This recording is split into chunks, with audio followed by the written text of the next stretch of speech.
Hi friends, നമസ്കാരം. Krishna's story time എല്ലാവർക്കും സ്വാഗതം. വ്യാസഭാരതം ബാക്കി ഭാഗം കേൾപ്പിക്കുന്നു. കഴിഞ്ഞ ദിവസം വായിച്ച ദ്രോണവധം എന്ന ഭാഗം എല്ലാവരും കേട്ടിരിക്കുമെന്ന് കരുതട്ടെ. കേൾക്കാത്തവർക്കായി ഡിസ്ക്രിപ്ഷനിൽ ലിങ്ക് കൊടുത്തിട്ടുണ്ട്. എല്ലാവർക്കും ഭഗവാന്റെ അനുഗ്രഹാശിസ്സുകൾ ഉണ്ടാകട്ടെ എന്ന് പ്രാർത്ഥിക്കുന്നു. ഇന്നത്തെ ഭാഗത്തിലേക്ക്. ഹരേ കൃഷ്ണ.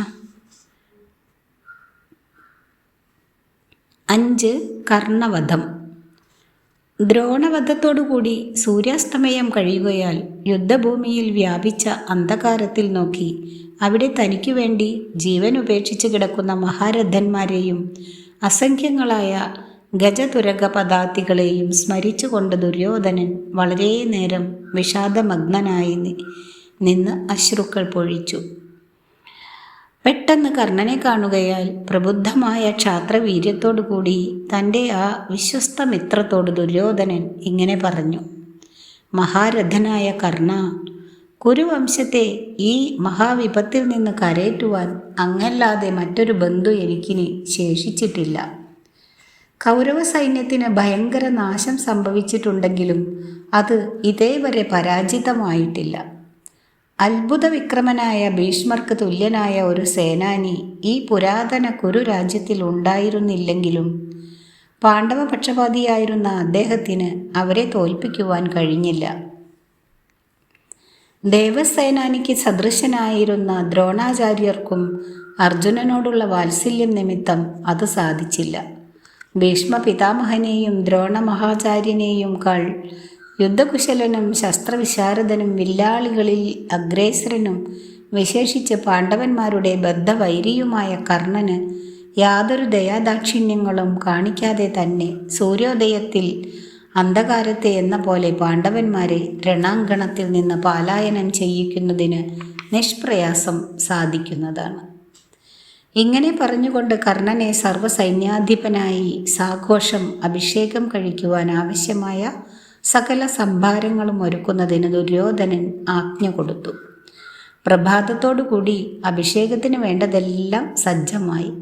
പുരോഹിതന്മാർ മന്ത്രപുരസ്സരമായ സകല മംഗളകർമ്മങ്ങളോടും കൂടി കർണനെ പീഠത്തിന്മേലിരുത്തി പൂർണ്ണകുംഭങ്ങളിൽ പുണ്യോദകങ്ങൾ സംഭരിച്ച് പീഠത്തിന് ചുറ്റും ഒരുക്കി വെച്ചു.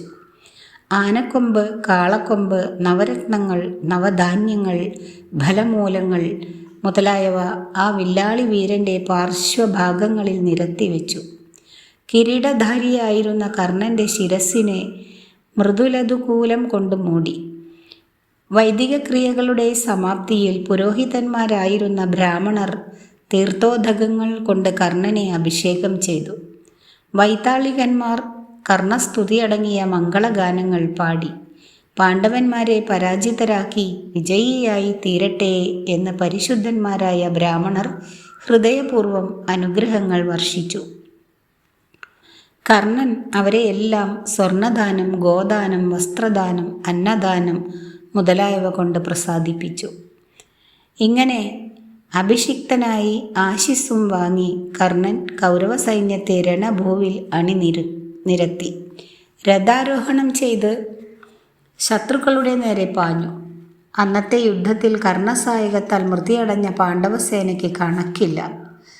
കർണാർജുനന്മാർ തമ്മിൽ അസ്ത്രദർശനാവസരത്തിൽ ആരംഭിച്ച സ്പർദ്ധ അനുദിനം വർദ്ധിച്ച് രണ്ടിലൊരാളുടെ ആയുരന്തത്തോടുകൂടിയല്ലാതെ അവസാനിക്കാത്ത വിധം മൂർച്ചയെ പ്രാപിച്ചിരുന്നു.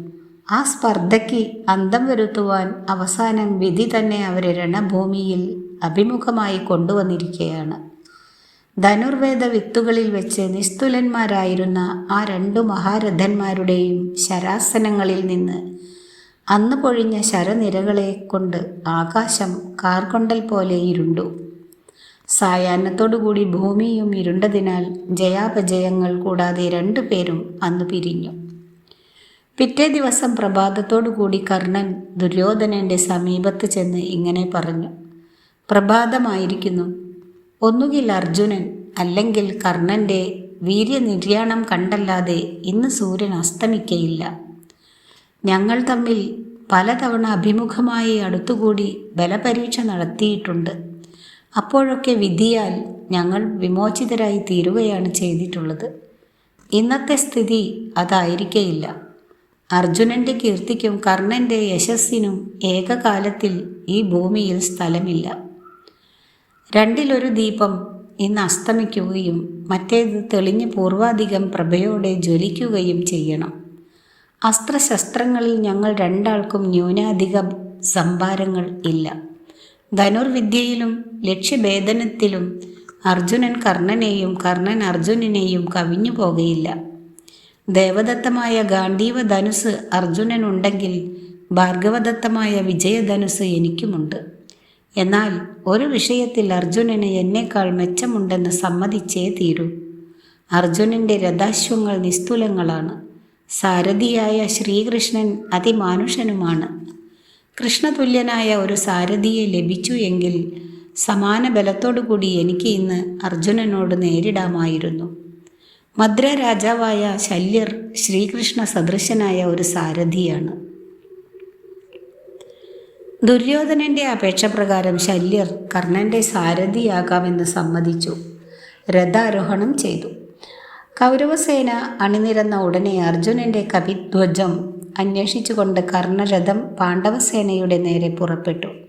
അർജുനനെ കണ്ടുപിടിക്കുന്നതിൽ കർണൻ പ്രദർശിപ്പിച്ച ഉത്സാഹം കണ്ട് ശല്യർ പറഞ്ഞു, അർജുനനെ അന്വേഷിച്ച് അങ്ങോട്ട് ചെല്ലാതെ തന്നെ മാൻകിടാവിനെ വേട്ടയാടാൻ പുറപ്പെട്ട വ്യാഘ്രം പോലെ കർണനെ അന്വേഷിച്ച് അർജുനൻ തൻ്റെ ശ്വേതാശ്വങ്ങളെ പൂട്ടിയ രഥത്തിൽ ഇങ്ങോട്ട് പുറപ്പെട്ടു വരുന്നത് കാണാവുന്നതാണ്.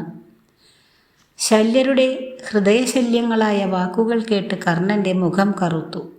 ശല്യർ കുതിരകളെ തെളിച്ച് രഥത്തെ അതിവേഗത്തിൽ പായിച്ച് പാണ്ഡവസേനയോടടുപ്പിച്ചു. നിഷാദ പാഞ്ചാലന്മാർ പാർശ്വരക്ഷിതമായിരുന്ന സേനാമുഖത്തിൽ യുദ്ധഭൂമിയെ നോക്കിക്കൊണ്ട് മൃതരായി കിടക്കുന്ന സ്വബന്ധുക്കളെ ഓർത്ത് കോപാവിഷ്ടനായി യുധിഷ്ഠിരൻ നിൽക്കുകയായിരുന്നു. പാണ്ഡവസേനയെ മർദ്ദിച്ചുകൊണ്ട് അടുത്തുവരുന്ന കർണനെ കണ്ട് കുഴിയെ കുലച്ച വില്ലിൽ ഘോരമായ ഒരു സായകവും തൊടുത്തുകൊണ്ട് യുധിഷ്ഠിരൻ പറഞ്ഞു, അർജുനവധത്തിന് ശപഥവും ചെയ്തുകൊണ്ടാണ് പുറപ്പെട്ടിരിക്കുന്നത് അല്ലേ? ആട്ടെ, തടുത്തുകൊള്ളൂ. മിന്നൽ പിണർ പോലെ ജ്വലിച്ചുകൊണ്ട് പാഞ്ഞ യുധിഷ്ഠിര സായകം കർണൻ്റെ വാമപാർശ്വത്തിലേറ്റ് ആ മഹാരഥൻ ബോധരഹിതനായി താഴെ വീണു. എങ്കിലും ക്ഷണേന മൂർച്ഛയിൽ നിന്നുണർന്ന് ക്രോധകലുഷനായ കർണൻ തൻ്റെ ഉഗ്രമായ വിജയചാപത്തെ വലിച്ചു തുരുതുരയെ അയച്ച നിശിത ശരങ്ങളേറ്റ് യുധിഷ്ഠിരൻ്റെ കവചങ്ങൾ അറ്റു താഴെ വീണു. കാറ്റിനാൽ ശിഥിലമാക്കപ്പെട്ട കാർമേഘ മധ്യത്തിൽ നിന്ന് മധ്യാഹ്ന ഭാനുബിംബം പോലെ തേജോമയമായ യുധിഷ്ഠിര ശരീരം അനാവൃതമായി. നിഷ്കവചനായിട്ടും നിരാശനാകാതെ സധൈര്യം പിന്നെയും അദ്ദേഹം കർണനോട് പോർ ചെയ്തു നിന്നു. ഒരിക്കൽ കൂടി യുധിഷ്ഠിര സായകം കർണൻ്റെ രക്തപാനം ചെയ്യുകയാൽ കോപാക്രാന്തനായ ആ വില്ലാളി വീരൻ യുധിഷ്ഠിരൻ്റെ ധ്വജത്തെയും രഥത്തെയും തകർത്തു. കുതിരകൾ ശിഥിലമായ രഥവും വലിച്ചുകൊണ്ട് കുതിച്ചു പാഞ്ഞു. ഭയാക്രാന്തനായ യുധിഷ്ഠിരൻ പിന്നെയും നേരിട്ടു നിൽക്കാതെ പരിഭ്രമിച്ച് പലായനം ചെയ്യുന്നത് കണ്ട് കർണൻ പരിഹാസമായി പറഞ്ഞു, ക്ഷണേന പോയി കുളിയും തേവാരവും കഴിച്ച് വേദമന്ത്രങ്ങളും ജപിച്ച് മഹർഷിമാരെ പോലെ ഇരുന്നു കൊള്ളുക. ധർമ്മത്തിലല്ലാതെ വീര്യത്തിൽ പ്രശസ്തിയില്ലാത്ത അങ്ങ് യുദ്ധഭൂമിയിൽ ഇറങ്ങേണ്ടതില്ലായിരുന്നു. അർജുനനോട് പറക, കർണൻ ഇതാ അവൻ്റെ വീര്യപരീക്ഷയ്ക്ക് സന്നദ്ധനായി നിൽക്കുന്നു എന്ന്. ലജ്ജിതനും ദുഃഖിതനുമായ യുധിഷ്ഠിരൻ കൂടാരത്തിൽ ചെന്ന് അർജുനൻ്റെ വരവും പാർത്ത് നമ്രമുഖനായിട്ടിരുന്നു. യുധിഷ്ഠിരൻ യുദ്ധഭൂമിയിൽ നിന്ന് ഓടിപ്പോയത് കണ്ടയുടനെ ഭീമൻ കർണനോടെതിരിട്ടു. ഭീമൻ്റെ ഗദാഹതിയേറ്റ് സന്ധിബന്ധങ്ങൾ തളരുകയാൽ കർണൻ്റെ അപേക്ഷപ്രകാരം ശല്യർ രഥം തിരിച്ച് യുദ്ധരംഗത്തിൽ നിന്ന് പിൻവാങ്ങി. എന്നാൽ വീണ്ടും മടങ്ങി വന്ന കർണൻ നകുല സഹദേവന്മാരോട് നേരിട്ട് അവരെ രണ്ടുപേരെയും പരാജിതരാക്കി ഓടിച്ചു. അർജുനൻ ഇതിനിടയ്ക്ക് അശ്വത്ഥാമാവിനെ തോൽപ്പിച്ചുകൊണ്ട് മടങ്ങി യുധിഷ്ഠിര സമീപമെത്തി. കർണനോട് പരാജിതനായി ദുഃഖിച്ചിരിക്കുന്ന യുധിഷ്ഠിരൻ അർജുനനെ കണ്ട് പരുഷവാക്കുകൾ പറഞ്ഞു തുടങ്ങി. അത് കേട്ട് പരിഭൂതനായ അർജുനൻ ഖഡ്ഗം ഊരിയെങ്കിലും ശ്രീകൃഷ്ണൻ രണ്ടുപേരെയും സമാധാനപ്പെടുത്തി. അനന്തരം യുധിഷ്ഠിരൻ്റെ ആശീസ്സും വാങ്ങി കർണവധത്തിന് ഉദ്യുക്തനായി അർജുനൻ യുദ്ധരംഗത്തിലേക്കും പുറപ്പെട്ടു. കർണാർജുനന്മാർ തമ്മിൽ അവസാനമായി കൂട്ടിമുട്ടി. പലതവണ അവർ തമ്മിൽ കൂട്ടിമുട്ടിയിട്ടുണ്ടെങ്കിലും വിധി അവരെ പിരിച്ചുവിടുകയാണ് ചെയ്തത്. ഇത്തവണ വിധി അതിന് വിപരീതമായി പ്രവർത്തിച്ചു. രണ്ടിലൊരാളുടെ മൃതശരീരം കുരുക്ഷേത്രത്തിൽ വീണ ശേഷമല്ലാതെ യുദ്ധം നിർത്തുകയോ പിന്തിരിഞ്ഞോടുകയോ ചെയ്യുന്നതല്ലെന്നുള്ള ദൃഢനിശ്ചയത്തോടുകൂടി ആ മഹാരഥന്മാർ പോരു തുടങ്ങി. ക്ഷോഭിച്ച സമുദ്രത്തിലെ തിരമാലകളെ പോലെ അവരുടെ രഥങ്ങൾ തമ്മിലടുത്തു. വസന്തവൃഷ്ടി പോലെ അർജുന ശരങ്ങൾ കർണൻ്റെ മേൽ വർഷിച്ചു. ചീറിയെടുക്കുന്ന ക്രൂരസർപ്പങ്ങളെ പോലെ കർണസായകങ്ങൾ അർജുനൻ്റെ മാറിൽ തറച്ച് രക്തപാനം ചെയ്തു. ഗാണ്ഡീവധ്വനി രണഭൂമിയിലെങ്ങും ഇടവിടാതെ താണ്ഡവം ചെയ്ത് നിൽക്കുമ്പോൾ ആ മഹാചാപത്തിൻ്റെ ഞാൺ പൊട്ടി. ഞാണിൻ്റെ അറ്റകുറ്റം തീർത്ത് ശരിപ്പെടുത്തുന്നതുവരെ ധർമ്മയുദ്ധ മര്യാദയനുസരിച്ച് ശരപ്രയോഗങ്ങൾ നിർത്തണമെന്ന് അർജുനൻ കർണനോട് അപേക്ഷിച്ചു. കർണൻ ആ അപേക്ഷ തിരസ്കരിച്ചു. പ്രത്യസ്ത്ര പ്രയോഗത്തിന് നിവൃത്തിയില്ലാതെ കുഴങ്ങുന്ന അർജുനൻ്റെ മേൽ കൂരമ്പുകൾ ചൊരിഞ്ഞു. അർജുനൻ ഞാൻ ശരിപ്പെടുത്തി മുറിവേറ്റ വ്യാഘ്രത്തെ പോലെ വർദ്ധിച്ച കോപത്തോടും പരാക്രമത്തോടും കൂടി ശത്രുഹനനത്തിന് ദിവ്യാസ്ത്ര പ്രയോഗങ്ങൾ തുടങ്ങി. കർണൻ സമാന സാമർഥ്യത്തോടു കൂടി പ്രത്യസ്ത്രങ്ങളും പ്രയോഗിച്ചു. ഇങ്ങനെ ആരാണ് സമർത്ഥൻ, ആർക്കാണ് വിജയമെന്ന് ആർക്കും തീർച്ചയാക്കുവാൻ കഴിയാത്ത പരാക്രമത്തോടു കൂടി അവർ തമ്മിൽ പൊരുതി നിൽക്കുമ്പോൾ യാദൃശ്ചികമായി കർണരഥത്തിൻ്റെ ഇടതുവശത്തെ ചക്രം രണഭൂമിയിൽ പുതഞ്ഞുപോയി. ശല്യർ എത്ര തന്നെ ശ്രമിച്ചിട്ടും രഥചക്രത്തെ ഇളക്കുവാൻ സാധിക്കായികയാൽ കർണൻ തേരിൽ നിന്ന് ചാടി ഇറങ്ങിക്കൊണ്ട് അർജുനനോട് പറഞ്ഞു, അർജുന, ഞാൻ ഈ രഥം ഉയർത്തുന്നതുവരെ യുദ്ധധർമ്മം അനുസരിച്ച് ശരപ്രയോഗം നിർത്തിവെക്കൂ. രഥഹീനനോട് രഥിയായുള്ളവൻ യുദ്ധം ചെയ്യുന്നത് മഹാരഥന്മാർക്ക് മാനമല്ലല്ലോ. ഗാണ്ഡീവത്തിൻ്റെ ഞാൻ പൊട്ടിയപ്പോൾ യുദ്ധധർമ്മത്തിന് വിരുദ്ധമായി പ്രവർത്തിച്ച കർണൻ്റെ ധർമ്മവാദം കേട്ട് അർജുനൻ പൊട്ടിച്ചിരിച്ചു. അർജുന സാരഥിയായിരുന്ന ശ്രീകൃഷ്ണൻ കോപത്തോടുകൂടി ചോദിച്ചു, കർണന് ഇപ്പോൾ ഈ ധർമ്മബോധം എവിടെ നിന്ന് വന്നു? പാണ്ഡവരാജ്യം കള്ളച്ചൂതുകൊണ്ട് തട്ടിപ്പറിച്ചപ്പോൾ സഭയിൽ കൂടിയുണ്ടായിരുന്ന കർണൻ്റെ ധർമ്മബോധം എവിടെയായിരുന്നു? സാധ്വിയായ ദ്രൗപദിയെ സഭാസമക്ഷം കൊണ്ടുവന്ന് അവമാനിച്ചപ്പോൾ ഈ ധർമ്മബോധം എവിടെ പോയിരുന്നു? വനവാസം കഴിഞ്ഞ് പാണ്ഡവന്മാർ മടങ്ങി വന്ന് രാജ്യം തിരികെ ചോദിച്ചപ്പോൾ കർണൻ്റെ ധർമ്മബോധം എവിടെ പോയിരുന്നു? കുട്ടിയായിരുന്ന അഭിമന്യുവിനെ മഹാരഥന്മാരായ പലർ കൂടി വളഞ്ഞ് സകല യുദ്ധധർമ്മങ്ങൾക്കും വിരുദ്ധമായി വധിച്ചപ്പോൾ നിന്റെ ധർമ്മബോധം എവിടെ പോയിരുന്നു? അർജുന, കർണൻ്റെ ധർമ്മവാദങ്ങളെ ശ്രദ്ധിക്കുവാനുള്ള അവസരം ഇതല്ല. ശ്രീകൃഷ്ണൻ്റെ വാക്കുകൾ കേട്ട് ലജ്ജിതനായ കർണൻ രഥനഷ്ടം ഗണിക്കാതെ പ്രവൃദ്ധമായ വീര്യത്തോടുകൂടി അർജുനൻ്റെ മേൽ ശരമാരികൾ തൂകിത്തുടങ്ങി. പല ദിവ്യാസ്ത്രങ്ങളും അവർ പരസ്പരം പ്രയോഗിച്ചു.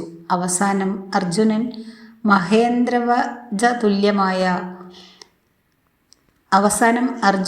മഹേന്ദ്രവജ്രതുല്യമായ അഞ്ചിലികം എന്ന സായകമെടുത്തു.